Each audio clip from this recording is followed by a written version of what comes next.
Hello everyone, welcome to डक्षरकम। आज हम लोग बात करने जा रहे हैं सॉल्व विद मी सीरीज में स्ट्रक्चर ऑफ एटम चैप्टर के बारे में। हम लोगों ने मोल कॉन्सेप्ट और रिडॉक्स रिएक्शन किया, काफी लोगों ने पॉजिटिव कमेंट किया, लेकिन अभी तक भी लोगों तक ज़्यादा तक पहुंच नहीं रहे हम लोग, है ना। तो शेयर करना तो बनता ही है। और तुम्हें काफी लोगों के पॉजिटिव कमेंट थे कि सर हाँ, ये सीरीज से काफी फायदा हो रहा है, इसे बंद मत करना, स्पेकुलेट मत करो, ये बंद नहीं होगी। केवल एक ही तरीका है बंद करने की, कुछ नेचुरल कैलेमिटी हो जाए तभी बंद हो सकती है, अदरवाइज ये बंद नहीं होगी। हम लोग इसे कंप्लीट करेंगे। तो तुम्हारी पूरी सेवा करने के लिए मैं तैयार हूँ। क्या तुम अपनी सेवा करने के लिए तैयार हो? यार लगातार काम करते रहना पड़ता है जीवन में कुछ हासिल करने के लिए, और हम लोग वही कर रहे हैं, है ना। मैं भी काम कर रहा हूँ, तुम भी काम करो, हम लोग जरूर सेलेक्ट हो जाएंगे। और जब तुम सेलेक्ट होगे तभी मैं सेलेक्ट होऊंगा, ये तो बात तय है ना। भाई तुम्हारे टेस्टिमोनियल से ही तो मैं सेलेक्ट होऊंगा कि हाँ, सर को सेलेक्ट किया था और सर ने अच्छा पढ़ाया इसलिए मैं सेलेक्ट हुआ, तो इसलिए तुम्हें सेलेक्ट होना बहुत जरूरी है। मेरे लिए सेलेक्ट हो जाओ, ये गुरु दक्षिणा मांग रहा हूँ तुमसे फ्री के कोर्स में। ठीक। तो मेहनत से पढ़ रहे हैं सब लोग, सारे लोग कमेंट करके बताओ। और मैं टॉप पीवाईक्यूज भी कर रहा हूँ, तो उससे तुम लोगों को काफी फायदा होगा। टॉप पीवाईक्यूज तुम्हें सारे पीवाईक्यूज तो लगाने ही है, लेकिन जो मैं सिलेक्टेड क्वेश्चन दे रहा हूँ उनकी पीडीएफ जरूर डाउनलोड कर लो। मैंने जो अपना लिंक है डिस्क्रिप्शन में, उसमें मैंने सब कुछ अपडेट कर दिया है, पूरा सब कुछ तुम्हारे पास सही फॉर्मेट में आ रहा है। कमेंट करके और बता दो कि और क्या चाहिए यार। हाँ, अभी लैग कर रहे हैं हम लोग वन शॉट सीरीज में, उसके वीडियोस भी दिसंबर में भर भर के आएंगे, टेंशन मत लो, है ना। मैं और तेजी से रिकॉर्ड करना शुरू कर दूंगा। तो अभी सवालों की तरफ चले यार। हम लोग बात तो ज्यादा नहीं कर पाते यार, मेरे को पता नहीं है, बात नहीं करी जाती है, ठीक है। तो चलो शुरू करते हैं। बस तुम लोगों से एक रिक्वेस्ट है यार कि चैनल को लोगों तक पहुंचाओ। हम लोगों को 50,000 मार्क तेजी से पहुंचना है ना। कि यार देखो, बटन बटन तो नहीं है मेरे पास में, लेकिन बस मेरे पास अपने दिल का बटन तो है ना, कि उसे सेटिस्फेक्शन तो मिलना चाहिए ना।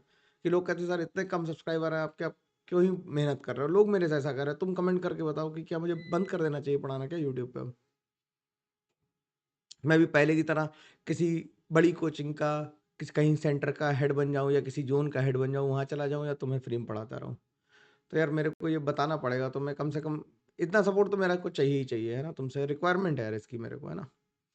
चलो ठीक है, बात करता है।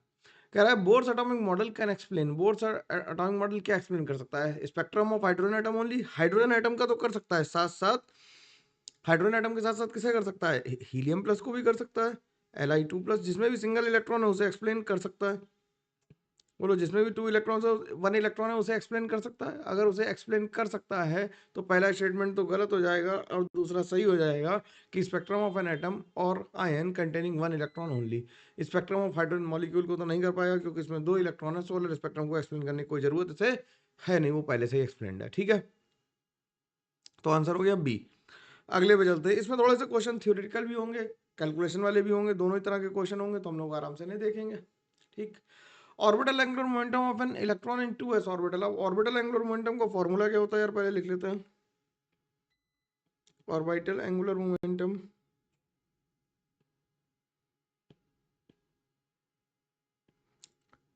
Orbital angular momentum under root होता है L × L+1 × h/2 यही होता है, ये फॉर्मूला हम लोग याद रखेंगे। और फॉर 2s इलेक्ट्रॉन्स क्या होगा? L की वैल्यू कितनी होगी? 0। तो ऑर्बिटल एंगुलर मोमेंटम कितना आ जाएगा? 0 × 0+1 × h/2, यानी कि कितना आ जाएगा? 0 ही आ जाएगा। तो आंसर अपन क्या मार देंगे? 0 मार देंगे। ये फॉर्मूला जनरली लोगों को याद नहीं रहता है, भूल जाते हैं। ऑर्बिटल एंगुलर मोमेंटम को लोग मतलब कंफ्यूज कर लेते हैं मैग्नेटिक मूवमेंट से, है ना। n × n+1 लगा देते हैं, वो गलत हो जाएगा यहाँ पे, ठीक है। चलो आगे चलते हैं। अगला कह रहा है ratios of energy of photons of 2000 angstrom to that of 4000 angstrom. अब हमसे से कह रहा है कि हमें वेवलेंथ गिवन और एनर्जीज का रेशियो निकालना है। तो हम जानते हैं E = क्या होता है? Sc/λ। तो E is proportional to, inversely proportional to lambda. तो E1/E2 will be equals to λ2/λ1। तो λ2 कितना है? 4000/2000, यानी कि 2 आ गया। तो आंसर ए आ गया। सिंपल सवाल है, ठीक है। ऐसे छोटे छोटे सवाल आते हैं और ये हम लोग पेपर में गलत कर देते हैं दिमाग लगा के, है ना। सवालों का लेवल धीरे धीरे बढ़ेगा, ऑब्वियसली बढ़ेगा ही। मैं इतने सरल सवाल तो हमेशा नहीं करने वाला हूँ, ये तुम्हें पता ही है। ठीक है, इतने सरल सवाल तो मैं नहीं करूंगा। नेक्स्ट क्वेश्चन क्या कर रहा है? नेक्स्ट क्वेश्चन कह रहा है which of the following postulate does not belongs to Bohr's model of atom. Bohr's model को कौन सा नहीं बिलोंग कर रहा है? कह रहा है angular momentum is an integral multiple of h/2 बिल्कुल सही आता है। इसे हम लोगों ने क्या लिखा था? mvr = nh/2।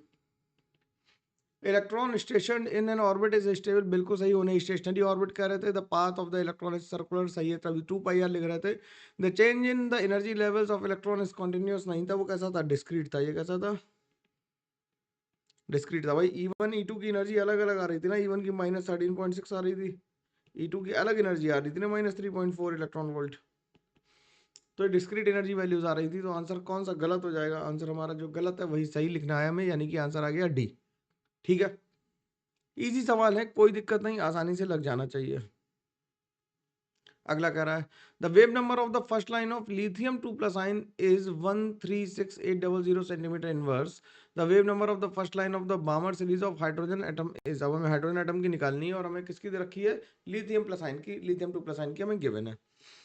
तो वेव नंबर होता है nu bar is equal to क्या होता है, R H into Z square 1/n1 square minus 1/n2 square. For Balmer series क्या हो जाएगा,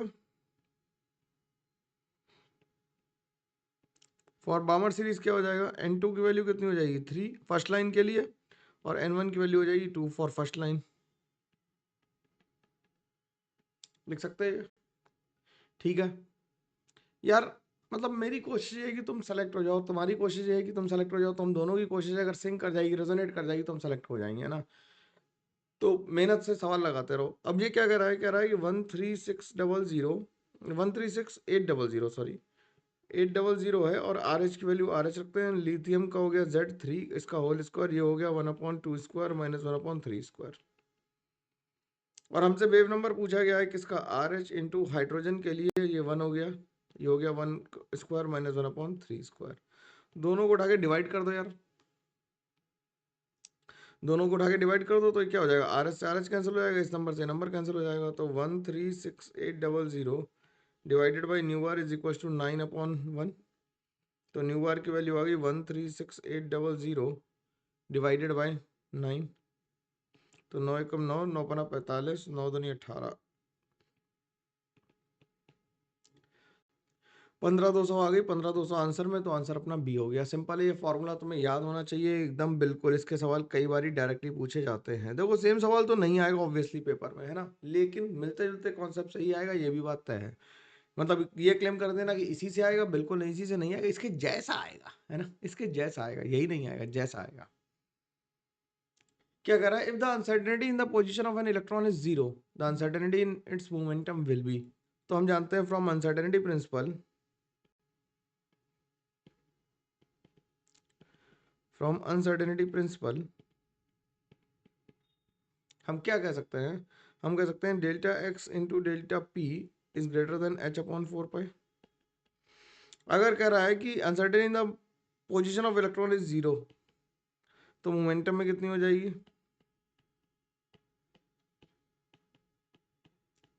इन्फिनिटी हो जाएगी। बोलो, क्योंकि जीरो से डिवाइड करेंगे तो कोई भी नंबर क्या हो जाएगा, इनफाइनाइट हो जाएगा, अनडिफाइंड हो जाएगा, या इनफाइनाइट लिख दे, मैं ज़्यादा उतनी मैथ नहीं जानता, तो इन्फिनिटी लिख देते हैं, आंसर सही हो जाएगा अपना।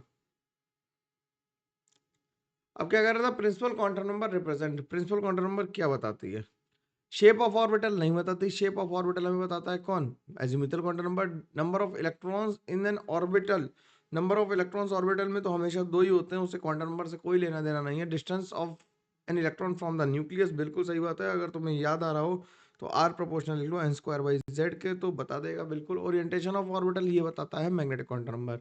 तो आंसर सिंपल सी आ जाएगा अपना, आसानी से। ये थ्योरेटिकल क्वेश्चन है, सही करने पड़ेंगे ऐसे। अब होगा क्या कि ऐसे में होता क्या है कि 4 क्वेश्चन एक साथ आएगा और तुमसे पूछ दिया इन चारों में से, मतलब 5-7 स्टेटमेंट लिख दिया और पूछा कि ए भी सही है, बी सी सही है, सी डी सही, इस तरह का एक सवाल इसमें से बनाए जा सकते हैं। ठीक है, अगला सवाल देखते हैं। अगला सवाल कह रहा था energy of an electron in 2p orbital is. देखो फिर से मैं कह रहा हूँ, प्योरली मेंस ओरिएंटेड है सवाल, मेंस के लेवल पे ही कर रहे हैं। और कई बच्चे ये पूछ रहे हैं सर नीट के लिए कर रहे हैं, नीट के लिए यार कुछ करें क्या। कोई अगर नीट वाला देख रहा हो तो यार कमेंट करके बताना, क्या नीट के लिए भी हम लोग कुछ करें क्या। अगर चाहते हो हाँ, तो फिर हम लोग कुछ करते हैं। ठीक, the energy of an electron in 2p orbital is. 2p orbital में क्या होगा, अब जो 2px py और pz ऑर्बिटल्स हैं, ये कैसे हैं, ये डिजेनरेट ऑर्बिटल्स हैं। ये कैसे हैं, डिजेनरेट ऑर्बिटल्स हैं। ये कैसे हैं, डीजेनरेट ऑर्बिटल्स हैं, तो ये कैसी होगी, इनकी सेम एनर्जी होगी। डीजेनरेट का मतलब क्या होता है, सेम एनर्जी ऑर्बिटल्स। डीजेनरेट का मतलब होता है सेम एनर्जी ऑर्बिटल, तो इनकी एनर्जी कैसी हो जाएगी, सेम हो जाएगी। अगले सवाल की तरफ चलते हैं। अगला कह रहा है in the following matter waves travel with equal velocity, the longest wavelength is. अगर सबकी वेलोसिटी सेम है तो हमें मैटर वेव के बारे में बात करनी है। मैटर वेव होता है lambda equals to h upon m v, de Broglie वाली मैटर वेव है। अब वेलोसिटी सबकी कैसी है, सेम, तो लैम्डा इनवर्सली प्रोपोर्शनल हो गया मास के। तो ये मास ऑफ इलेक्ट्रॉन किसका हो गया, मास ऑफ इलेक्ट्रॉन हो गया 9.1 into 10 raise to the power minus 31 kg। Mass of proton कितना हो गया, 1.6 into 10 raise to the power minus 27 kg। Neutron भी हो गया same, 1.6 into 10 raise to minus 27 kg। और मास ऑफ अल्फा पार्टिकल जो हो गया वो कितना हो गया, 4 इंटू प्रोटॉन के मास के बराबर। ठीक, तो सबसे कम किसका आ गया मास, लीस्ट मास इसका है, तो लैम्डा इसका कैसा होगा, लैम्डा इसका मैक्सिमम होगा होगा तो आंसर क्या आ जाएगा, आंसर ए आ जाएगा। आराम से कर पा रहे हो, ये मासेस तो याद रखनी चाहिए सबको। ठीक है, सिंपल है, गुड है, कराया सकता है। अगले सवाल पे चलते हैं। कह रहा था number of nodal planes, the planes of zero electron density in d x y orbitals is. अब डी एक्स वाई में क्या है, नंबर ऑफ नोडल प्लेन्स का फॉर्मूला क्या होता है, नंबर ऑफ नोडल प्लेन्स का है, या फिर इसे नंबर ऑफ एंगुलर नोड्स कह लें, नंबर ऑफ नोडल प्लेन्स या एंगुलर नोड्स कह दें, वो किसके बराबर होता है, एल के बराबर होता है। ठीक, तो डी एक्स वाई के लिए एल की वैल्यू कितनी है, एल की वैल्यू 2 है। और कौन से होंगे नोड वो देख लो, अगर डी एक्स वाई ऑर्बिटल है तो ये इस तरह का होगा, तो एक्स एक्सिस और वाई एक्सिस खुद ही क्या होंगे, नोड्स होंगे। ठीक है, तो ये खुद ही नोड होंगे, तो आंसर 2 आ जाएगा। और नंबर ऑफ रेडियल नोड का फॉर्मूला क्या होता है यार, नंबर ऑफ रेडियल नोड्स का फॉर्मूला क्या होता है, n minus l minus 1। Not to get confuse, इसे सही सही लिखना है, सही सही करना है। ठीक है, बिल्कुल आसानी से हो जाएगा, कोई परेशानी दिक्कत मुश्किल इसमें नहीं आएगी, किसी को नहीं आनी चाहिए ही। ठीक, आगे बात करते हैं। अगला क्या कर रहा है, an electron, a proton and an alpha particle having kinetic energy 16e 4e and e respectively, what is the correct order of de Broglie wavelength. डी ब्रॉगली वेवलेंथ को अगर हमें काइनेटिक एनर्जी से रिलेट करना हो तो डी ब्रॉगली इक्वल टू होता है एच अपॉन एम वी।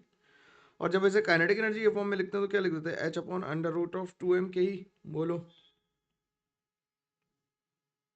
देते याद आ रहा है कि इसमें क्या करेंगे, एम वी को लिख देंगे क्या, एम वी को ऐसे लिख दो, हाफ एम वी स्क्वायर को क्या लिख दो, काइनेटिक एनर्जी लिख दो। तो m इंटू वी स्क्वायर किसके बराबर हो जाएगी, 2 इंटू काइनेटिक एनर्जी के बराबर। m का मल्टीप्लाई कर दो तो m स्क्वायर वी स्क्वायर किसके बराबर हो जाएगा, 2m के ई के बराबर हो जाएगा। तो आगे प्रूफ हो गया, बोलो। तो m वी हो जाएगा अंडर रूट ऑफ 2m के ई के बराबर, बस लिख दिया है। अब क्या कर रहा है, लैम्डा ऑफ इलेक्ट्रॉन हमें निकालना है। लैम्डा ऑफ इलेक्ट्रॉन के बराबर आ जाएगा h upon under root of 2 into mass of electron into kinetic energy इसकी कितनी है, 16 है। ठीक, 16 ई है। लैम्डा ऑफ प्रोटॉन कितना आ जाएगा, लैम्डा ऑफ प्रोटॉन आएगा h upon under root of 2 into m of proton into 4e। और लैम्डा ऑफ किसका करा है, lambda of alpha particle h upon under root of 2 into mass of alpha particle किसके बराबर होगा, mass of alpha particle 4 proton के बराबर है, और इंटू ई लिख दे। तो यार ये दोनों नंबर देखो बराबर आ गए। तो और ये लैम्डा का जो इलेक्ट्रॉन है, इलेक्ट्रॉन का मास है सबसे कम, तो लैम्डा इलेक्ट्रॉन हो गया सबसे ज्यादा, जो लैम्डा अल्फा और लैम्डा पी के बराबर हो गया। तो आंसर ऐसा कोई आ रहा है, आंसर ए आ रहा है। लगभग बराबर लिख दो या बराबर लिख दो, एक ही बात है। ठीक है, आसानी से लिख पा रहे, कोई समस्या मुश्किल परेशानी दिक्कत इसमें किसी को भी नहीं आ रही होगी। और ये मत कहना कि सर सवाल बहुत सरल थे, अभी क्योंकि सवाल आना बाकी हैं, है ना, ये लास्ट नहीं है, ये तो शुरुआत है। क्या कह रहा है, और ये जरूर बताना कमेंट करके कि कितने नंबर आए। 200 नंबर का पेपर मान लेना, इसमें ये बताना कितने नंबर आए तुम्हारे, तब भी पता लगेगा कि क्या हो रहा है। ठीक, क्या कह रहा है कि which of the following electronic transitions required that the greatest quantity of energy to be absorb by the hydrogen atom. अब इसमें जो लोग आंसर लगा देते हैं, आंसर इसका स्टेट अवे 4 लगा देते हैं, जबकि उन्होंने ये शब्द पढ़ा ही नहीं कि एनर्जी एब्जॉर्ब कह रहा है। एनर्जी एब्जॉर्ब करने के लिए लोअर एनर्जी लेवल से हायर एनर्जी लेवल में जाना पड़ेगा, इसमें तो एनर्जी रिलीज होगी। बोलो। और तुमने खुशी में सवाल गलत कर दिया, तुम्हें आता था जबकि। तो हम जानते हैं कि जब हम लोग एनर्जी लेवल लिखते हैं तो ऊपर जाते हुए एनर्जी लेवल्स का गैप क्या हो जाता है, कम हो जाता है। ये n इक्वल्स टू 1 है, ये n इक्वल्स टू 2 है, n इक्वल्स टू 3 है, n इक्वल्स टू 4 है, 5 है, ऊपर जाते हुए गैप कम हो जाता है। कैसे मेजर करेंगे? E1 की वैल्यू -13.6 है, E2 की वैल्यू कितनी है, -3.4, E3 की वैल्यू कितनी होती है, -1.51। तो गैप देखो कम हो गया ना, डेल्टा कम होता जा रहा है। तो सबसे ज्यादा एनर्जी किसमें एब्जॉर्ब होगी, 1 to 2 में, क्योंकि उसमें 10.2 इलेक्ट्रॉन वोल्ट एनर्जी खर्च हो रही है। सही है, बोलो। एकदम बढ़िया से सवाल समझ में आना ही चाहिए यार, ये तो मेरी प्राइमरी रिक्वायरमेंट है। ठीक, चलो आगे सवाल को देखते हैं। आगे सवाल देख रहे हैं। अगला सवाल कह रहा है क्या कि which of the following statement regarding the orbital is correct. Orbital के बारे में बात कर रहा है। कह रहा है N orbital is a definite trajectory around the nucleus in which the electron can move. बिल्कुल नहीं, अगर ये ऐसा होता तो बहुत अच्छा होता, फिर हमें अनसर्टेनिटी प्रिंसिपल की जरूरत नहीं पड़ती। ठीक, an orbital has an spherical always has spherical trajectory. नहीं, फिर पी ऑर्बिटल भी तो होते हैं, डी भी होते हैं, एफ भी होते हैं। ठीक, it is the region around the nucleus where there is 90 to 95% probability of finding electrons in an atom. ये कोई गारंटी की बात नहीं, 90-95% मिलेगा तो ये तो गलत बात है, ऐसी कोई गारंटी वाली बात नहीं है। ठीक, an orbital can be characterised by 3 distinct quantum number n, l और एम। ये बिल्कुल ठीक बात है कि एन एल एम से ही इसे हम लोग मतलब डेजिग्नेट करते हैं और इलेक्ट्रॉन के लिए लेते हैं स्पिन क्वांटम नंबर यानी कि एस। ठीक, 90 to 95% रफली कहा जाता है, लेकिन हम एग्जैक्टली नहीं कह सकते कि 90 to 95% होनी ही चाहिए। ठीक है, चलो अगले सवाल पे कह रहा है, क्या कह रहा है, the orbital having 2 radial as well as 2 angular nodes. तो रेडियल नोड का फॉर्मूला हमें पता है, रेडियल नोड का फॉर्मूला है क्या, n-l-1, और एंगुलर नोड का फॉर्मूला है l। ठीक, तो जरा देख लो 4d के लिए, देखो क्या हो जाएगा, 4 माइनस d के लिए 3 -1 यानी कि d के लिए 2 -1 यानी कि 1 आ गया, और 4d के लिए एंगुलर नोड 2 आ गया, यानी कि ये आंसर तो नहीं, दोनों के लिए 2 2 चाहिए। 4f के लिए आ गया 4 - 3 - 1 यानी कि ये तो हो गया 0, और इसके लिए आ गए कितने, 3। 3p के लिए देखना जरा, 3 - 1 - 1 यानी कि 1, और इसके लिए भी आ गया 1, तो इसके लिए 1 1 आ गया। 5d के लिए देखना, 5 - 2 - 1 यानी कि 2, और d के लिए 2 आ गया, तो आंसर अपना क्या आ गया, 5d आ गया, तो आंसर हम डी मार्क कर देंगे। ठीक, सवाल को पूरा एनालाइज करो, हर किसी सवाल के केवल आंसर के पीछे रश आउट करके जाने से कोई फायदा नहीं होगा। ठीक, चलो अगले क्वेश्चन पे चलता है। अगला क्वेश्चन कह रहा है when the frequency of light incident on a metallic plate is doubled above the threshold frequency, the kinetic energy of the emitted electrons will be. Kinetic energy of हमें एमिटेड इलेक्ट्रॉन की बतानी है। तो देखो जब डबल किया गया तो देखने में लगता है कि डबल हो जानी चाहिए, लेकिन ऐसा प्रूव करना पड़ेगा, तो मैं ये सोचना पड़ेगा। तो बढ़िया सवाल है ये, अच्छा सवाल है। इसे कैसे लिखेंगे, काइनेटिक एनर्जी किसके बराबर होती है, H new minus nu not के बराबर। ठीक, अब कह रहा है कि frequency of incident light double कर दी गई, तो हम इसे के ई 1 लिखना, H new minus H nu naught, और के ई 2 में हम क्या लिख दें कि एच न्यू को टू न्यू लिख दें, और ये न्यू नॉट लिख दें। बोलो चलेगा, यहाँ पे सही हिसाब से लिख देते, थोड़ा ये 2 न्यू नॉट हो गया। ठीक, दोनों को डिवाइड कर दो, तो के ई 1 अपॉन के ई 2 की वैल्यू किसके बराबर आ जाएगी, new minus nu naught upon 2 new minus nu not के बराबर आ जाएगी। इसे रेसिप्रोकेट करते हैं, तो यानी कि के ई 2 अपॉन के ई 1 लिख लेते हैं, बना गया 2 minus nu naught upon nu minus nu naught. तो इसी को लिख सकते हैं nu upon nu minus nu naught, और plus nu minus nu naught upon nu minus nu naught. देखो मैथमेटिकल जम्बलिंग है बस, और कुछ नहीं। ये नंबर काट दिया, ये 1 हो गया, तो ये हो गया new upon nu minus nu not plus 1। अब हम जानते हैं कि new is always greater than new minus nu not, क्योंकि ये तो हमेशा बड़ा ही होगा, उसमें कोई नंबर नहीं घटा रहे हैं। तो जो काइनेटिक एनर्जी 2 आ गई, इसका रेशियो जो आया वो ग्रेटर देन किससे आ गया, ग्रेटर देन 2 आया। आया ये रेशियो कैसा आया, ग्रेटर देन 2 आया। ये देखो यहाँ पे बड़ा खूबसूरती से किया गया है ये, ठीक है। तुम ये सोच पाए कि नहीं, कमेंट करके बताना कि इस तरह हम ये नहीं सोच पाए थे यार, यहाँ पे फंस गया था क्या मामला, ठीक। तो काइनेटिक एनर्जी 2 की वैल्यू ग्रेटर देन आ गई काइनेटिक एनर्जी 1 से।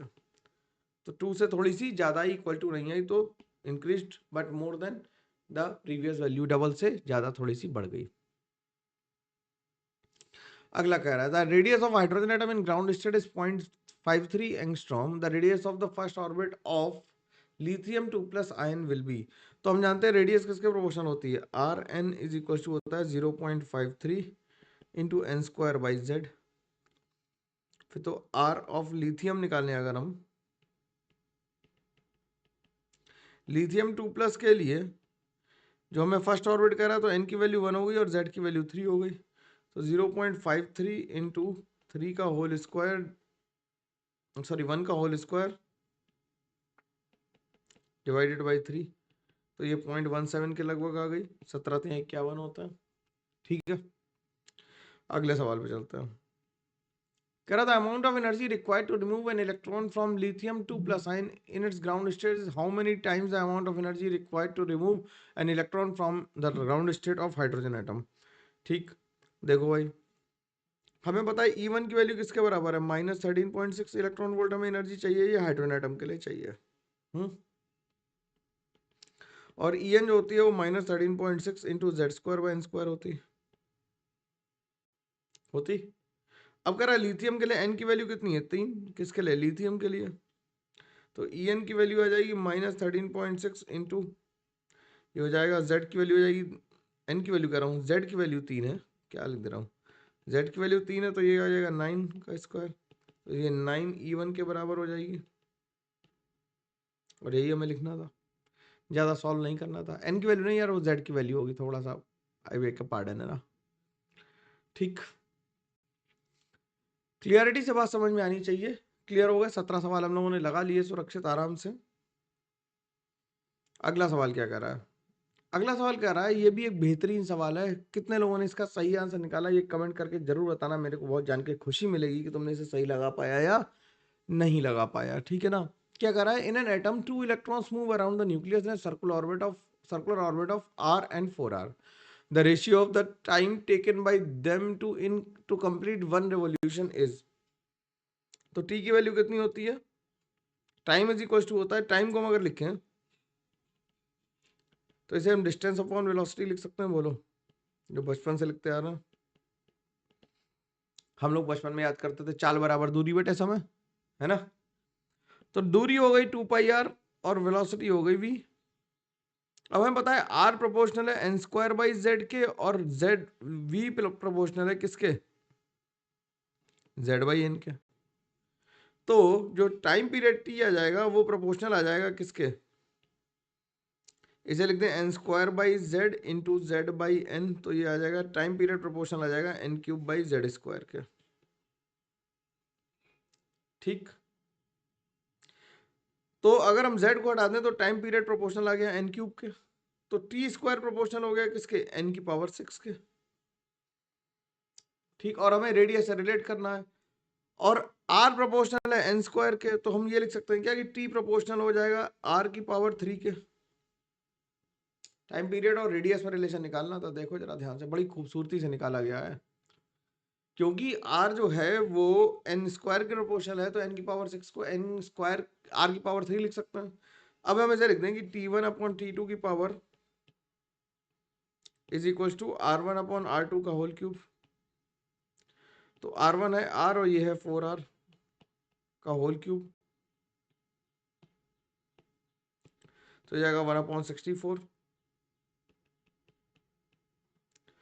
तो ये हो जाएगा कितना, t1 upon t2 will be equal to 1/8। तो रेशियो कैसा आ जाएगा, 1:8 आ जाएगा।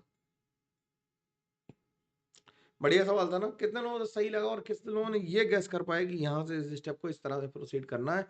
ये इस सवाल की खूबसूरती थी। ठीक है, अगला सवाल फिर से नोड वाला सवाल आ गया। 3p orbital has 1 radial node. Radial node किसके बराबर हो जाएगा? n माइनस एल माइनस 1 के बराबर। और 1 एंगुलर नोड, क्योंकि एंगुलर नोड जो है वो किसके बराबर है? एल के बराबर है, यानी 1 आ गया। ठीक है, अगला सवाल देखते हैं। अगला सवाल कह रहा है कि which of the following statement is not correct. कह रहा है the shape of an orbital depends upon the azimuthal quantum number. ये बिल्कुल सही बात है। Orientation of an orbital depends upon the magnetic quantum number. ये भी सही बात है। कह रहा है the energy of an electron in atomic orbital of a multi electron system depends upon principal quantum number. ये गलत बात है, क्योंकि वो किस पे डिपेंड करती है? n प्लस एल पे डिपेंड करती है, केवल सोनली n पे डिपेंड नहीं करती। सोनली n पे डिपेंड करती है सिंगल इलेक्ट्रॉन सिस्टम की। ठीक है, एनर्जी जो होती है, अगर केवल हम सोनली बात करें तो वो केवल n पे डिपेंड करती है फॉर सिंगल इलेक्ट्रॉन सिस्टम, जिसमें बाकी जो एनर्जी लेवल्स है वो कैसे होते हैं? डी जनरेट होते हैं। लेकिन जब मल्टी इलेक्ट्रॉन सिस्टम होता है तो ओवरऑल एनर्जी डिपेंड करती है n प्लस एल पे। ये तुमने आप वो प्रिंसिपल में पढ़ा होगा।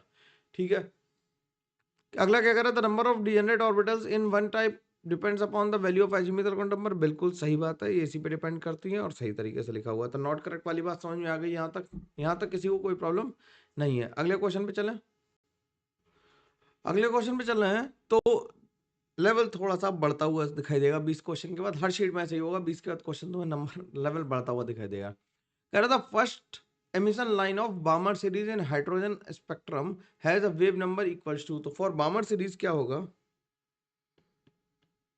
For Balmer series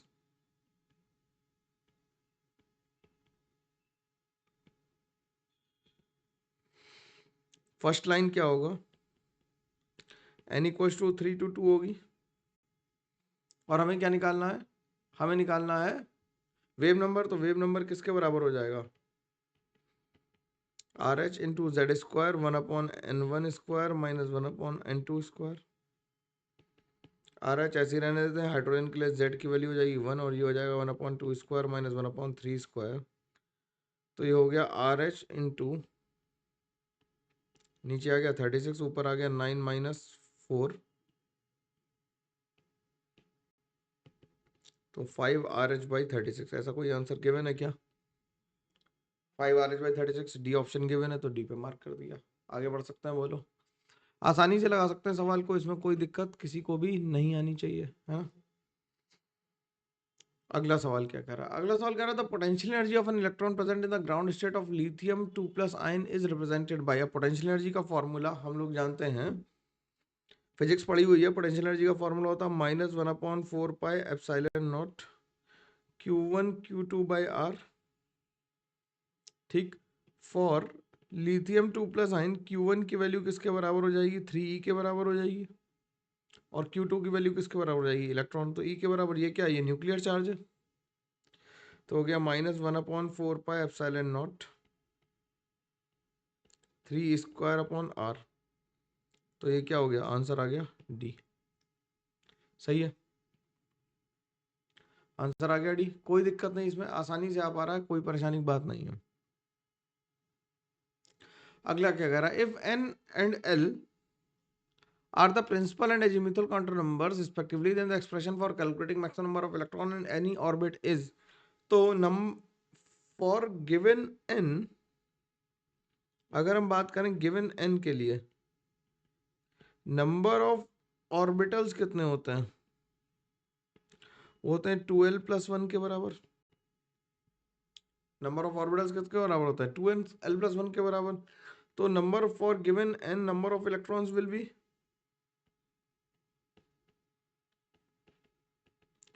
2 times 2l+1। तो 2 times 2l+1 तो सब में दिया हुआ है, लेकिन for a given n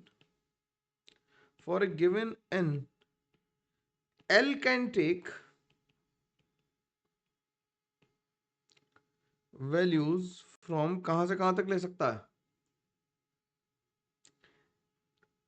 n equals to 1 to n equals to l, sorry, l equals to 0 to l कौन सी वैल्यू ले सकता है? L equals to 0 to l equals to n-1 तक ले सकता है। ठीक, जैसा अगर हम लिखेंगे कि सेकंड के लिए कौन कौन सी होंगी, 0 और 1 होंगी, n इक्वल्स टू 2 के लिए, 3 के लिए कौन कौन सी होंगी, 0 1 और 2 होंगी। ठीक, तो ये n-1 वाला आंसर लगाएंगे, 0 से n-1, तो ये तुम्हें लिमिट देखनी पड़ेगी, ये आंसर डी आ जाएगा। ठीक, सही है। बहुत ट्रिकी है सवाल, देखने में आसानी से गलत करने वाला सवाल है, आसान सवाल है लेकिन गलत करने वाला है। अगला क्या कह रहा है? अगला कह रहा है if lambda not is the threshold wavelength of a metal and lambda is the wavelength of incident radiation, the maximum velocity of the ejected electron from the metal surface would be. हमें ejected electron की velocity निकालनी है, तो हम जानते हैं क्या कि h upon lambda is equal to क्या होता है, या h nu is equal to, ऐसा लिख लो,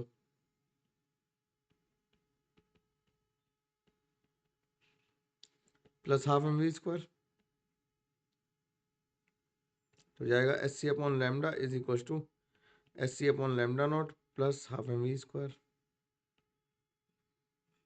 ठीक, तो इसे एच सी कॉमन ले लें यहाँ से, यह आ जाएगा 1 upon lambda minus 1 upon lambda not is equal to half m v square.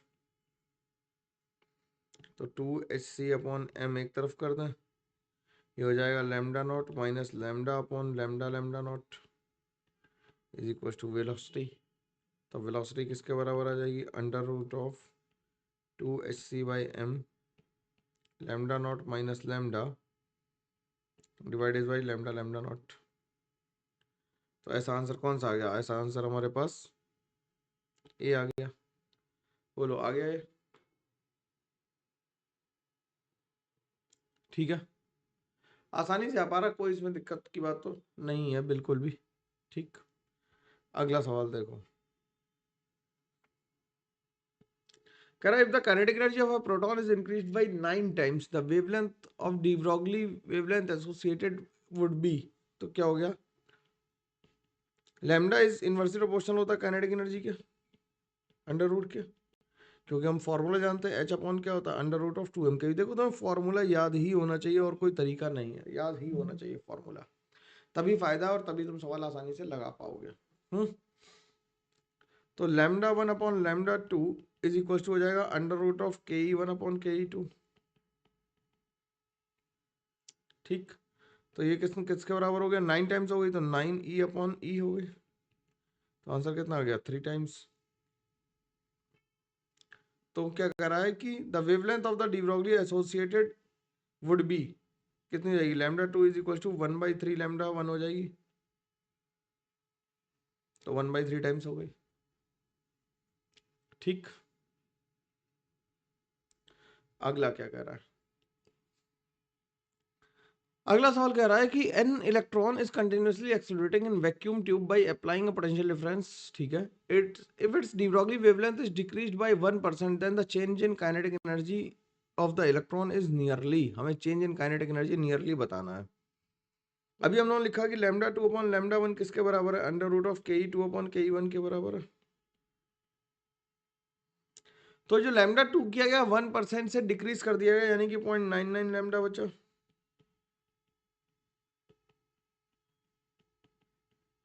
ऐसा लिख सकते हो, तो 0.99 का होल स्क्वायर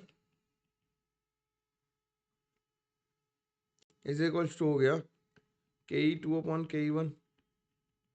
अब तो बच्चों की तरह इसे सॉल्व करना चाहो तो इसे 100 1 माइनस 0.1 लिख लो और 1 प्लस 0.1 लिख लो, एक ही बात है। ठीक, 0.99 का होल स्क्वायर ही लिख लो, मैं तो कह रहा हूँ क्यों झंझट करना। Kinetic energy 1 is equal to 0.99 का whole square is equal to abacus, तो तुम लोगों ने पढ़ा ही हुआ है, तुम लोग तो तेज हो, गणित तेजी से करते हो। तो K E 2 will be equal to 1.02 times K E 1। तो परसेंटेज चेंज कितना आ गया, 1.02 माइनस 1 अपॉन 1 यानी कि इंटू 100 यानी कि 2% के बराबर आ गया। और 2% से क्या हुई, 2% से इंक्रीज कर गई, क्योंकि हमने क्या किया था, वेवलेंथ को डिक्रीज किया था, तो काइनेटिक एनर्जी को इंक्रीज करना था। ऑब्वियस बात ही, ए और डी तो आंसर वैसे ही गलत हो गए थे। ठीक, ए और डी तो वैसे ही गलत हो गए थे, केवल इनमें ही चेक करना था। अगला सवाल क्या कह रहा है, the ratio frequency of revolution of an electron in the second excited state of helium plus and the second state of hydrogen. तो रिवोल्यूशन ऑफ फ्रीक्वेंसी का हम लोगों ने अभी लिखा था कि 2 pi T is equal to क्या होता है 2 पाई आर अपॉन वी, और फ्रीक्वेंसी होती है 1 अपॉन टी के बराबर। ठीक, तो टी हो रहा था किसके प्रोपोर्शनल आ रहा था, n cube by z square के बराबर आ रहा था, अभी हम लोगों ने लिखा था। तो जो फ्रीक्वेंसी है एफ वो किसके प्रोपोर्शनल आ जाएगी, n z square by n cube के आ जाएगी। अरे यार ये कैसे लिखा, ये मतलब ऐसे मत देखो, एन स्क्वायर बाई जेड हुआ और वेलोसिटी प्रोपोर्शनल हो गई जेड बाई एन के, तो इसे पुट कर देना यहाँ पे तो टी आ जाएगा। एफ आ गया तो हम लिख दें क्या कि frequency of revolution of helium plus upon frequency of hydrogen is equal to हो जाएगा z of helium plus upon इसकी एक्साइटेड स्टेट की, सेकंड एक्साइटेड स्टेट का मतलब एन इक्वल टू 3 है। सेकंड एक्साइटेड स्टेट का मतलब क्या है, एन इक्वल टू 3 है।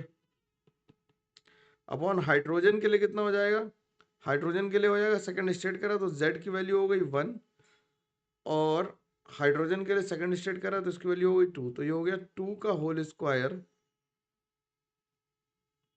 अपॉन 3 का होल स्क्वायर इंटू 2 का होल क्यूब, तो ये हो गई 2 की पावर 5 अपॉन 3 की पावर 2, 3 की पावर 3, सॉरी यहाँ पे 3 आएगी ना पावर, तो 3 की पावर 3 हो गया। सॉल्व करने की जरूरत नहीं है, तो x की वैल्यू कितनी आ गई, x की वैल्यू आ गई 5 और y की वैल्यू आ गई 3, तो x प्लस वाई की वैल्यू आ गई 8। आसानी से आंसर आ पा रहा। ये फ्रीक्वेंसी वाले सवाल आजकल ज्यादा पॉपुलर हैं, ज्यादा पूछे जा सकते हैं, तो इन्हें अच्छे से करना जरूरी हो जाता है। अगला क्या कर रहा है, अगला कह रहा है कि which observation did not contribute to the development of Bohr's atomic model of atom. अब यार देखो तुम एक बात ध्यान रखना, जैसे हम लोगों ने मोल कॉन्सेप्ट के क्वेश्चन किए तो उसमें टाइम लगा था, एटॉमिक में कम टाइम लगेगा, पीरियोडिक में और कम टाइम लगेगा, क्योंकि थ्योरेटिकल क्वेश्चन है। इसी स्पीड में तुम्हारे पेपर में भी होने चाहिए। मैं अंत में यही बता दूंगा कि तुम्हें आइडियली कितना टाइम लगना चाहिए था 50 क्वेश्चन करने के लिए। ठीक है, ये भी मैं बताता जाऊंगा जिससे तुम्हें ज्यादा दिक्कत ना हो पाए। ठीक, क्या कर रहा है, which observation did not contribute to the development of Bohr's atomic model, photons have specific frequency and wavelength, ये तो सही बात है। इलेक्ट्रॉन हैज डुअल नेचर, ये तो बिल्कुल अलग की बात है, आगे की बात है। Light is emitted by H2 gas at low pressure when the electricity is pass through it. ठीक है, और nuclear model of atom propose, ये सब तो काम आ गए थे, लेकिन डुअल नेचर की बात बहुत बाद में करी आके डी ब्रॉगली ने, तो इसका कोई सिग्निफिकेंस नहीं था उसके लिए। अब क्या कह रहा है, कह रहा है if the above principle is not obeyed, instead electron filling occurs by the orbit till saturation is reached, calculate the percentage change in total n plus l value of unpaired electron of an atom of manganese.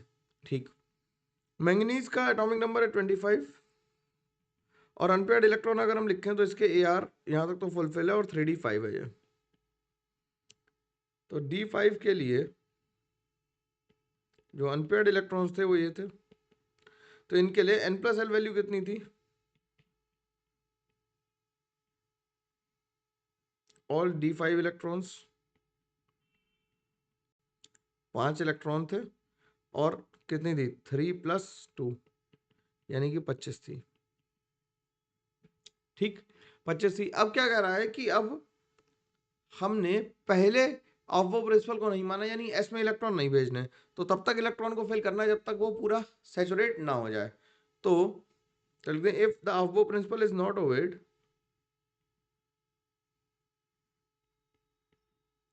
Of वो principal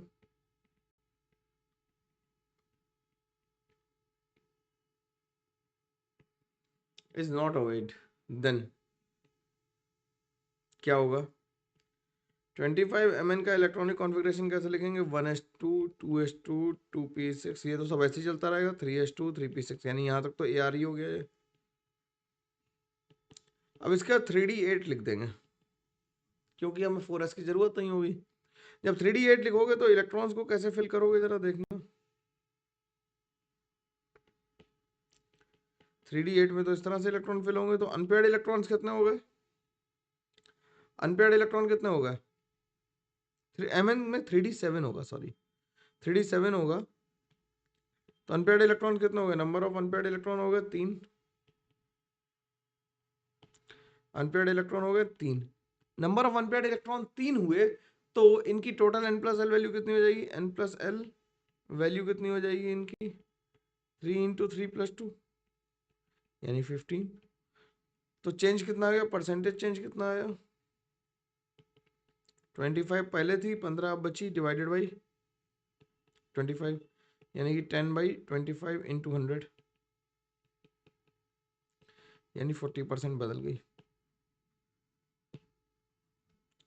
ठीक है, सवाल समझ में आना चाहिए, आराम से लग जाना चाहिए, इसमें तकलीफ मुश्किल परेशानी दिक्कत नहीं आनी चाहिए किसी को भी। ठीक है, यहां तक क्लियर है, अगले सवाल पे चल सकता है।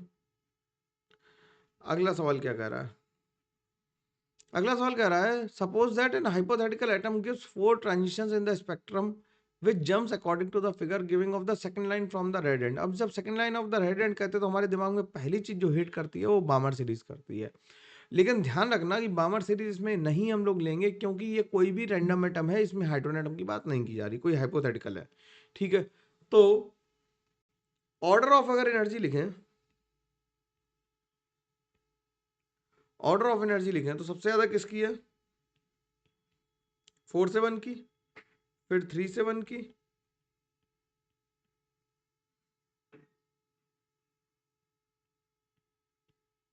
ठीक। तो और हम जानते हैं कि एनर्जी इनवर्सली प्रोपोर्शनल होती है वेवलेंथ के, तो ऑर्डर ऑफ वेवलेंथ क्या आ जाएगा,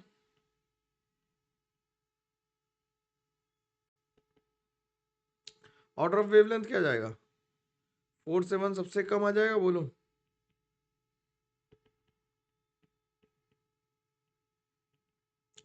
तो ये वाली लाइन कौन सी होगी, ये रेड एंड पे होगी, ये रेड एंड पे होगी, होगी। अब कह रहा है कि इससे ज्यादा वाली लाइन चाहिए हमें, इससे सेकंड लाइन चाहिए, तो सेकंड लाइन कौन सी है इसमें, सेकंड लाइन 2 से 1 वाली है, ये सेकंड लाइन होगी। ठीक, सेकंड लाइन 2 से 1 वाली होगी, तो 2 से 1 वाली आंसर क्लिक कर देंगे। ठीक है, 1 देख के तुम्हें ये ना लगे कि ये लाइमन सीरीज में जा रहा है, क्योंकि हाइपोथेटिकल एटम है, ध्यान रखना। इनकरेक्ट क्या कह रहा है, इनकरेक्ट कह रहा है कि the electron density in the XY plane in 3Z square orbital is 0। 3DZ square में 0 नहीं होती, क्योंकि ये इलेक्ट्रॉन ऐसे क्लाउड होता है और बीच में रिंग होती है, और इस रिंग पे क्या होता है, इलेक्ट्रॉन डेंसिटी होती है। तो पहले ही गलत हो गया, बाकी पढ़ने की जरूरत नहीं, लेकिन पढ़ लेते हैं। क्या कह रहा था, electron densities in XY plane and YZ plane in DXY orbitals are 0। ये तो सही बात है, XY कैसे बनाओगे, DYZ कैसे बनाओगे, DYZ ऐसे बनाओगे, ये y हो गया, z हो गया, तो xy और xz में 0 होगी। Pauli's exclusion principle states that the total wave function of an identical fermion is antisymmetric with respect to exchange of particles। ये एक्चुअल स्टेटमेंट है,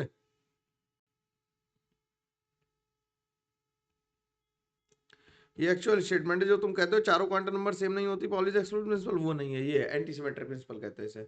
और Pauli's principle is not obeyed by bosons. Bosons तो Bose Einstein condensate थे, वो केवल fermions पे काम करते हैं, बोसॉन्स पे काम नहीं करते। ठीक, अगला देखो, अगला क्या करा, for hydrogen atom En -1/n square where the E1 is 1.2.178 into 10⁻18 joules, assuming that the electron in other shells exert no effect, find the minimum number of Z यानी atomic number at which the transition from the second lowest energy level to the first result in the X-ray, given that the lowest energy of X-ray would be lambda, इतना दिया हुआ है। ठीक है, अब lambda में दिया हुआ है, तो हम पहले इससे एनर्जी निकाल लें, E = SC अपॉन लैम्डा निकाल लें कि कितनी एनर्जी होगी। तो हो जाएगा 6.63 into 10⁻⁻34 into 3.3 into 10⁻8 divided by 4 into 10⁻⁻8। तो इससे जो एनर्जी आ रही है वो आ रही है 19.8 इंटू 10⁻⁻18 डिवाइडेड बाई 4। तो इसे अप्रोक्सीमेटली 5 लिख लें, अप्रोक्सीमेटली 5 लिखते हैं, 5 इंटू 10⁻⁻18 जूल्स आ गई एनर्जी। ठीक, अब हमसे कह रहा है कि E1 की वैल्यू कितनी है, E1 की वैल्यू है -2.178 इंटू 10⁻⁻18 जूल्स, ये E1 की वैल्यू है। E2 की वैल्यू कितनी हो जाएगी, फॉर्मूला दिया -1/n स्क्वायर ऊपर गिवन है, तो जाएगा -2.178 डिवाइडेड बाई 4 इंटू 10⁻−18। तो डेल्टा ई की वैल्यू किसके बराबर आ जाएगी? E2 माइनस E1 के बराबर आ जाएगी। तो ये आ जाएगी, इसे अगर सॉल्व कर दें तो ये आ जाएगी कितनी? 1.63 इंटू 10⁻−18। अब कह रहा है फर्स्ट लाइन के लिए हमें z की वैल्यू जरूरत है। तो हम जानते हैं कि एनर्जी जेड स्क्वायर के डायरेक्टली प्रोपोर्शनल होती है। एनर्जी किसके प्रोपोर्शनल होती है? जेड स्क्वायर के। तो z square into delta E will be equals to E1। तो जेड स्क्वायर की वैल्यू ई कितना आ रहा था अपना? 5 इंटू 10⁻−18 आ रहा था, और ये आ गया 1.6 इंटू 10⁻−18। तो ये जेड की वैल्यू कितनी आ गई? जेड स्क्वायर की वैल्यू कितनी आ गई? 3 आ गई। ये 3 आ गया लगभग, तो जेड स्क्वायर की वैल्यू आ गई 3। तो जेड की वैल्यू आ गई 1.732, यानी जेड क्या होगा? अप्रोक्सीमेटली 2 लिखा जा सकता है, तो 2 आंसर मार्क करेंगे। ये अच्छा सवाल था, तुम्हारे समझ में कम आया होगा। क्यों? क्योंकि तुमने इस सवाल को सोचा नहीं। दोबारा देखते हैं सवाल को, क्या कह रहा है। कह रहा है assuming that the electron in the other shell exert no effect, find the minimum value of atomic number at which the transition of the second energy level to the first energy level, यानी transition को हमने fix कर दिया, second से first पे ही आना है। किसके लिए? एक्सरे के लिए। अब एक्सरे के लिए जो एनर्जी आ रही थी वो 5 इंटू 10⁻−18 आ रही थी। तो हमने E1 E2 का रेशियो निकाल लिया और उसे टोटल एनर्जी से डिवाइड कर दिया, जिससे हमें Z की वैल्यू सही सही पता लग जाए। ठीक है भाई, ठीक है। चलो अगला सवाल देखते हैं। Select the incorrect statement regarding 3p orbital. There are two nodes. Two nodes हैं? बिल्कुल नहीं। 3p में कितने नोट्स होंगे? 3 - 1 - 1 यानी कि 1 होगा। और टू नोट्स कह रहे हैं, एंगुलर नोट कितने होंगे?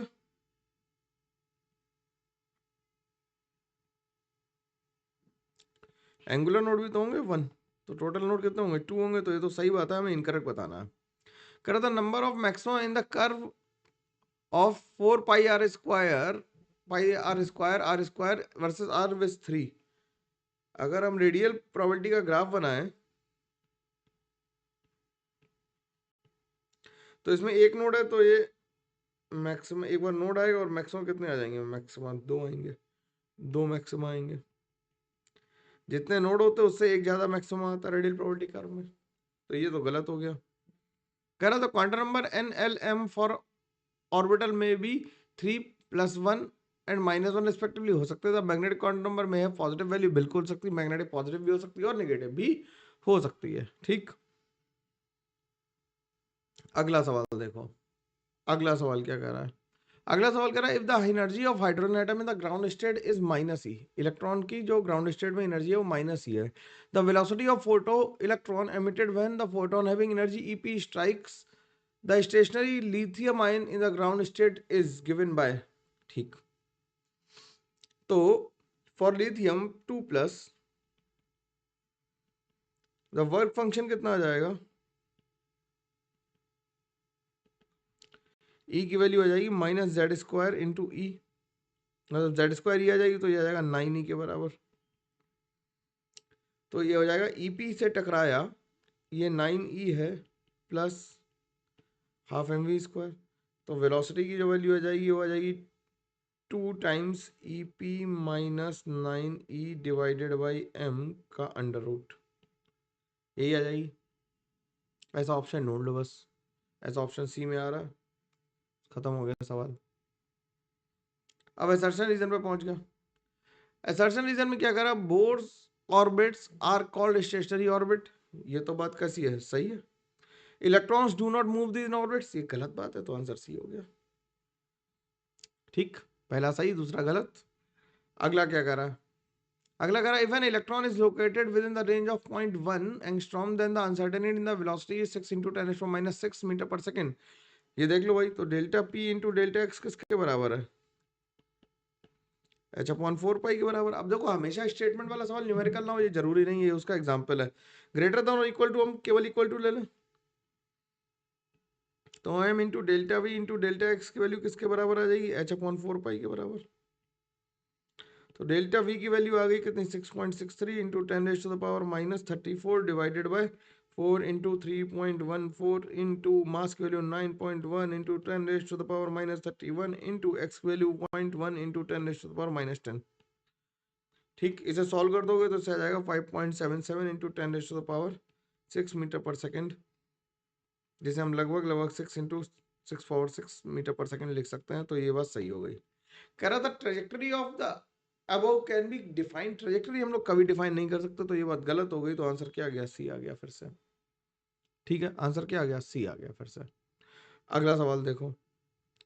अगला सवाल क्या कह रहा है? Hydrogen atom has only one electron in the orbit but produces several spectral line. बिल्कुल सही बात है। There are many excited state available, ये भी सही बात है, इसीलिए सेवरल स्टेट लाइन आ रही है। तो ये करेक्ट एक्सप्लेनेशन भी है। तो आंसर इसका क्या आ जाएगा? ए आ जाएगा। अगला क्या कह रहा है? N orbital can not have more than 2 electrons. Orbital can not have more than 2 electrons, ये तो बिल्कुल ठीक बात है। ऑर्बिटल में 2 इलेक्ट्रॉन होते हैं। The 2 electron in an orbit create opposite magnetic field, ये भी सही बात है, क्योंकि उनकी स्पिन कैसी होती है? अपोजिट, एक ऊपर जाता है और एक नीचे आता है। तो ये बी हो गया। करेक्ट एक्सप्लेनेशन नहीं है, लेकिन बात दोनों सही लिखी हुई है। अब क्या कह रहा है अगला? If the radial probability of first electron in the of the electron first increases till the maximum value of 0.529 angstrom and then decreases, ये सही बात है। कह रहा बोर्स रेडियस भी सही बात है, लेकिन इसका ये करेक्ट एक्सप्लेनेशन नहीं है। मतलब रेडियल प्रोबेबिलिटी का जब कर्व बनाते हो तो इस तरह ही से बनता है ना। तो प्रोबेबिलिटी क्या होगी? रेडियस पे जाके मैक्सिमम आ जाएगी यहाँ पे, इस पॉइंट पे। ठीक, अगला क्या कर रहा है? In an atom the velocity of electron is higher, orbits keep on decreasing. जब हम बात करते हैं वेलोसिटी, तो प्रोपोर्शनल होती है जेड अपॉन इनके, डायरेक्टली प्रोपोर्शनल है जेड अपॉन इनके। तो हायर ऑर्बिट्स में क्या होगी? वेलोसिटी डिक्रीज करेगी, सही बात है। Velocity of an electron is inversely proportional to the radius of the orbit. ओहो, तो रेडियस क्या है? रेडियस जो है वो प्रोपोर्शनल है एन स्क्वायर बाई जेड के।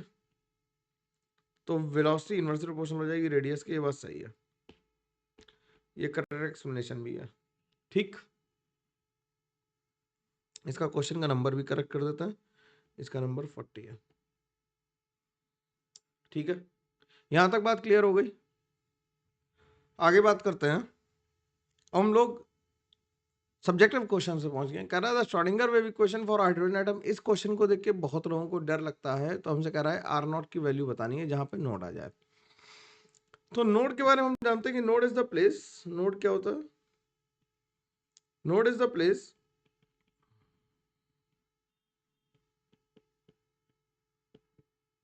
Where the probability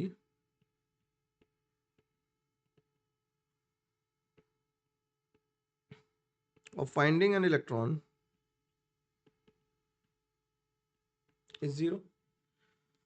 Finding an electron in zero। तो हम जो अंतर साई तो हमें कुछ आता नहीं, तो हम क्या करें? साई का होल स्क्वायर लिख लें। पहले साई को लिख सकते हैं, ये क्या है? 1/4 under root of 2 pi 1 a naught की power 3/2 2 minus r naught by a naught into e to the power r by a not.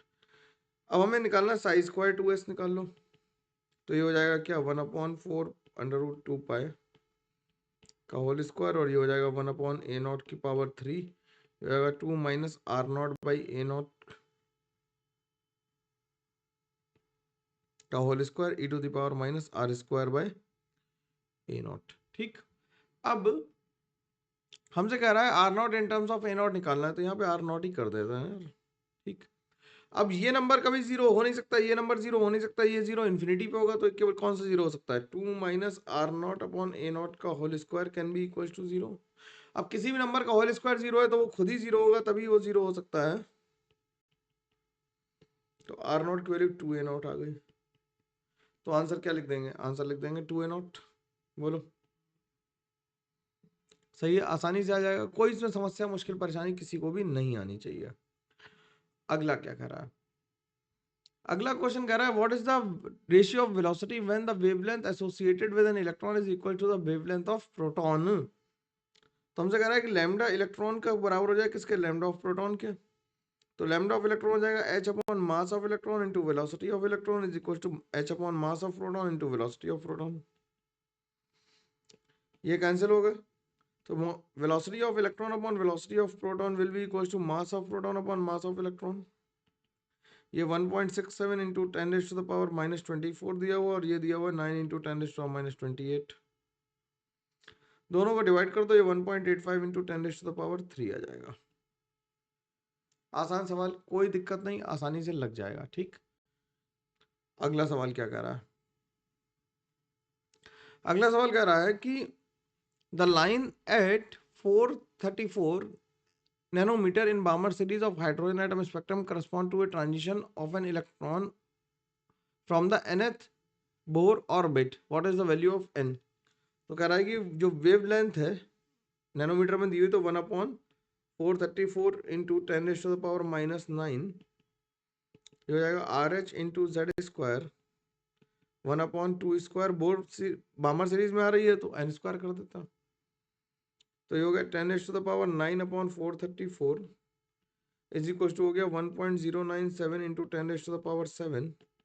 Z of hydrogen atom हो गया 1, ये हो गया 1/2 माइनस 1/n²। तो केवल इसमें n ही एक क्या है, n ही एक वेरिएबल है, n वेरिएबल है, तो ये क्या बन गया, ये बन गया क्या, ये 7 हो गया, तो ये क्या बन गया यार, इसे कर दो कुछ तो कर दो इसका, तो ये हो गया 100/434 is equal to 1.097 into 1/2 minus 1/n²। ठीक, इसे इधर लाके मल्टीप्लाई कर दोगे तो ये बन जाएगा 0.21 is equal to 1/4 minus 1/n²। तो ये हो गया 0.21 माइनस, ये हो गया 0 पॉइंट कितना हो जाएगा, 1/4 कितना हो जाएगा 0.04, 0.25 माइनस 1/n²। तो माइनस 1/n² की वैल्यू आ गई माइनस का 0.04, तो n² की वैल्यू आ गई 1/04.04, तो ये आ गया 25। तो n की वैल्यू कितनी आ गई, n की वैल्यू आ गई 5। आसानी से लगा पाए।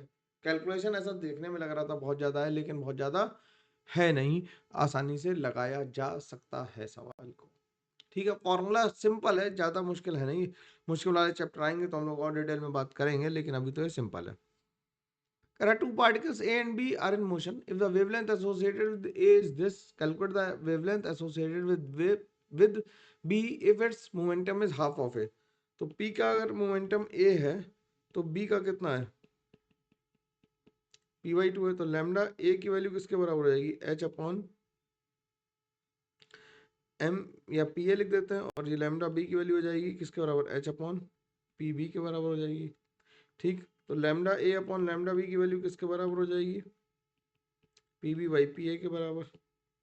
तो लैम्डा B की वैल्यू आ जाएगी lambda A into PA/PB। PA की वैल्यू आ गई P, और इसकी आ गई 1/12P, मतलब तो ये आ गया 2 टाइम्स लैम्डा A के बराबर आ गया। ठीक, और लैम्डा A की वैल्यू हमें गिवन है कितनी है, 2 इंटू 10 5 इंटू 10⁻⁻, माइनस कितनी गिवन है, -8। तो ये आ गया 10⁻⁻7 मीटर आ गई। खत्म हो गया सवाल। ठीक है ना, आसानी से लग पा रहा है। देखो यार, सवाल तो लगाने ही पड़ेंगे, पेन डाउन करके लिखना पड़ेगा, लिख के मेहनत करनी पड़ेगी, मेहनत करने के बाद ही सवाल सही से लग पाएंगे, नहीं तो मुश्किलात बढ़ती जाएंगी। अगला सवाल थोड़ा बढ़िया सवाल है, कह रहा है certain dye absorbs a light of wavelength 4530 angstrom and the fluorescence light of wavelength 5080 angstrom. Assuming that under the given conditions 40% of the light is absorbed by re-emitted, 47% of the light absorbed is re-emitted out as fluorescence, calculate the ratio of quanta emitted to the number of quanta absorbed. ठीक, तो इसके लिए क्या करेंगे, हमें given क्या है, हमें गिवन क्या है, एनर्जी एमिटेड जो है वो है 47% ऑफ द एनर्जी एब्जॉर्ब्ड, ये गिवन है। और E इक्वल टू हम लिख सकते हैं N into SC upon lambda, तो हम लिख सकते हैं N emitted into SC upon lambda emitted is equals to 47% of N absorbed into SC upon lambda absorbed. बोलो, SC से SC कैंसिल कर दिया तो N emitted upon N absorbed जो आ गया वो 47/100 times lambda emitted upon lambda absorb आ गया। देखो जो दिया है वही लिखते जा रहा है बस, और कुछ नहीं कर रहे हैं। जो दिया हुआ है उसी को पेन डाउन कर रहे हैं और कुछ नहीं कर रहे हैं। अब हमें जो गिवन है वो लैम्डा एमिटेड भी गिवन है और फ्लोरेसेंस से जो हुई है वो भी है, एब्जॉर्ब वाली भी है और एमिटेड वाली। तो एमिटेड वाली कितनी आएगी 47/100 इंटू 5080 और ये हो गई 4530। ठीक, तो इससे जो वैल्यू आई निकल के आ गई 0.527। तो रेशियो निकल आया। डिवाइड करना था बस, और कुछ नहीं करना।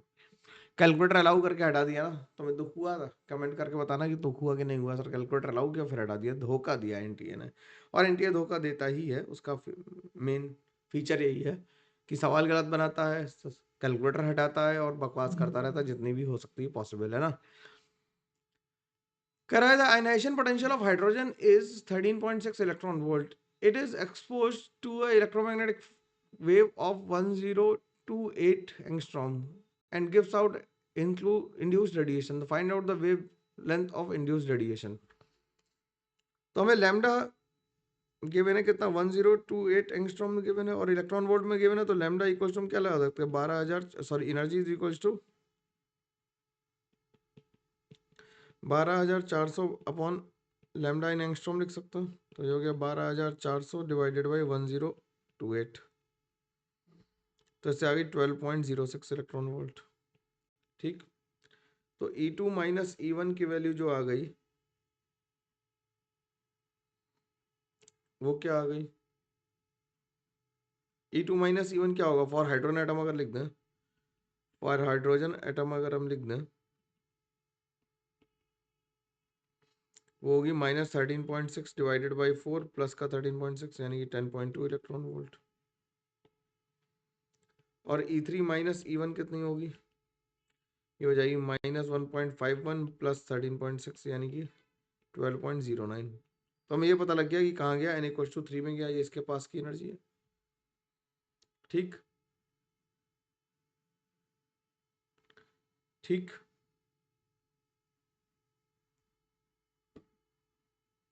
अब इसके पास एनर्जी गई तो ये क्या कर रहा है कि आयनाइजेशन एनर्जी इतनी एक्सपोज टू इलेक्ट्रोमैग्नेटिक रेडिएशन के इंड्यूस्ड रेडिएशन हुए। अब क्योंकि एनर्जी जो हमने दी है वो इस एनर्जी से कम है, यानी कि ये 1 से 2 से 3 में नहीं पहुंच पाया, 3 से जस्ट पहुंचते पहुंचते रह गया 0.03 से, है ना। तो यानी कि कहां से क्या होगा,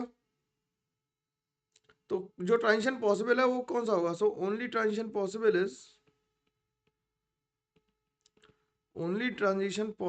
इज कौन सा होगा?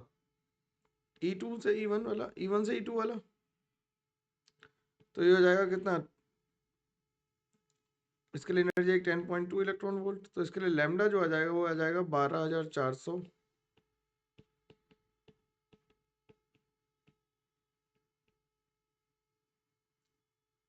200, इससे डिवाइड कर दो तो आ जाएगा 1215.6 एंगस्ट्रॉम यानी 1215 नैनोमीटर। ठीक, दोनों में लिख दी, जिसमें आंसर चाहो उसमें निकाल लेना, आराम से आ जाएगा। ठीक, ये क्लियर है यहाँ तक?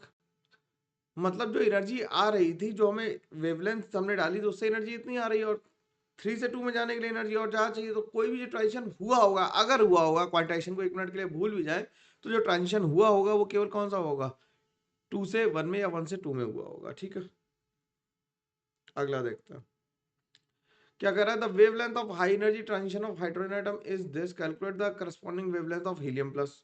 तो 1 upon lambda is equal to क्या हो गया, RH into Z square 1 upon n1 square minus 1 upon n2 square.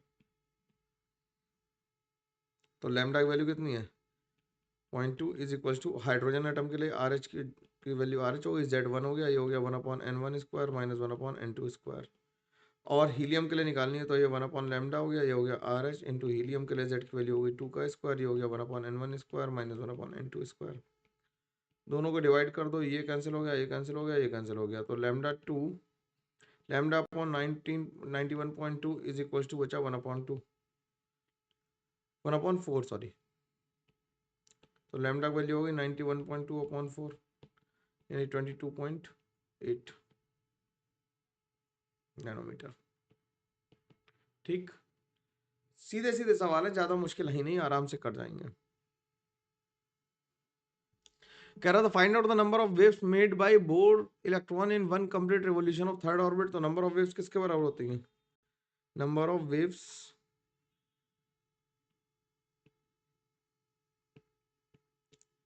Made by electron is equal to n होती, तो कितनी आ जाएंगी 3। Directly 2πr equal to n lambda होता तो डायरेक्टली 3 आ जाएगा, कोई आंसर की दिक्कत ही नहीं इसमें।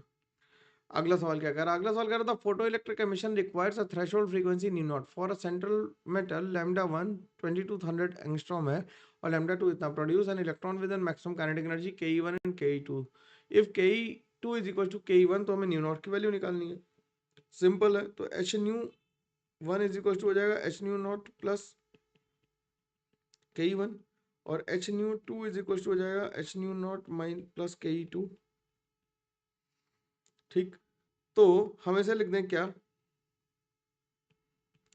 एच न्यू ke2 की वैल्यू ke1 जो है वो किसके बराबर हो गया, ke1 हो गया H nu 1 minus nu naught और ke2 जो हो गया है वो हो गया H nu 2 minus nu not.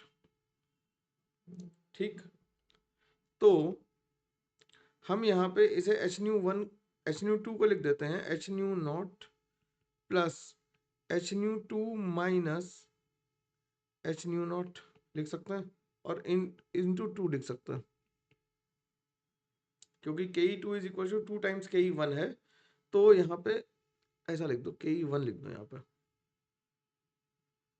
ऐसे सारा कैंसिल कर दो, तो ये क्या हो जाएगा, ये हो जाएगा न्यू 2 इज इक्वल टू हो जाएगा 2 times new 1 minus nu not हो जाएगा। तो न्यू नॉट की वैल्यू आ जाएगी 2 न्यू 1 माइनस न्यू 2, तो 2 इंटू न्यू की वैल्यू हो जाएगी एस सी अपॉन लैम्डा, तो हो जाएगा एस तो कैंसिल ही हो गया। ठीक है, सी अपॉन लैम्डा लिख दें सीधे, एस तो एस कैंसिल ही हो जाएगा सीधे सीधे। Produce the maximum kinetic energy then the nu not की वैल्यू निकालनी है।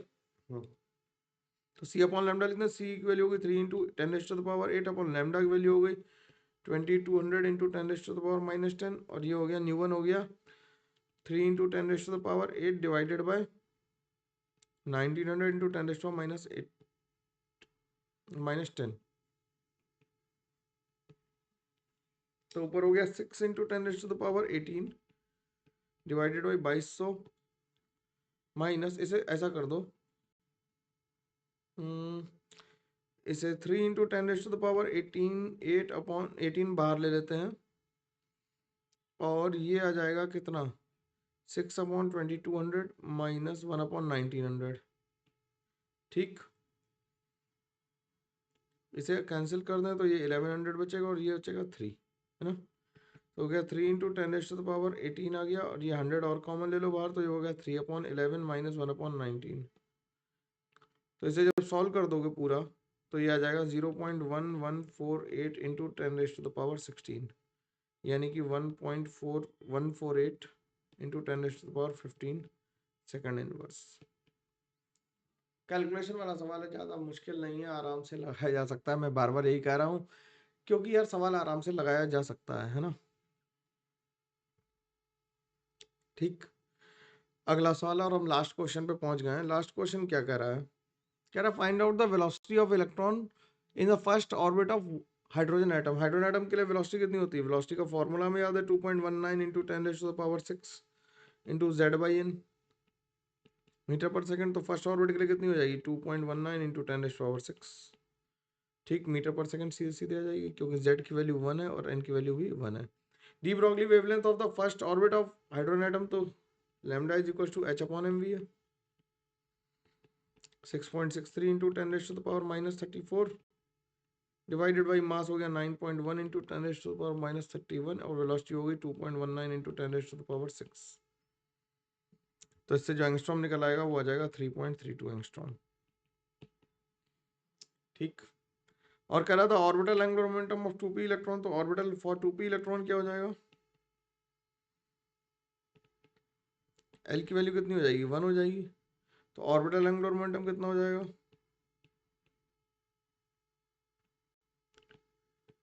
ऑर्बिटल एंगुलर मोमेंटम कितना हो जाएगा, under root of L into L plus 1 into H upon 2 pi, यानी कि अंडर रूट ऑफ 2 हो गया।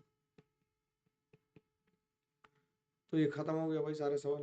तो ये 50 सवाल हम लोगों ने लगभग 70 मिनट में किए। इतना ही टाइम लगना चाहिए तुम्हें इसे करने में, और कम टाइम तक लगना चाहिए क्योंकि मैंने बहुत ज़्यादा लिखा है इसमें, तुम्हें और कम टाइम लगना चाहिए। ये 50 सवाल लगाने में 55 से 60 या 65 मिनट तक लगने चाहिए और इस समय में ये सवाल खत्म हो जाने चाहिए। ठीक है, इन सवालों के साथ हम लोग अपनी वाणी को अभी विराम देते हैं। अगला चैप्टर हम लोग को पीरियोडिक टेबल करना है, इसके मोस्ट एक्सपेक्टेड पीवाईक्यूज भी आएंगे और पीरियोडिक भी आएगा, लगातार आता ही रहेगा कंटेंट। तो बस ध्यान रखना है कि अच्छे से पढ़ना है, मेहनत करनी, और चैनल को लाइक शेयर सब्सक्राइब करना है यार, थोड़ा सा बेंचमार्क बढ़ाना पड़ेगा अपन को, है ना। ठीक है, चलो मिलते हैं, तब तक के लिए टेक केयर, बाय बाय।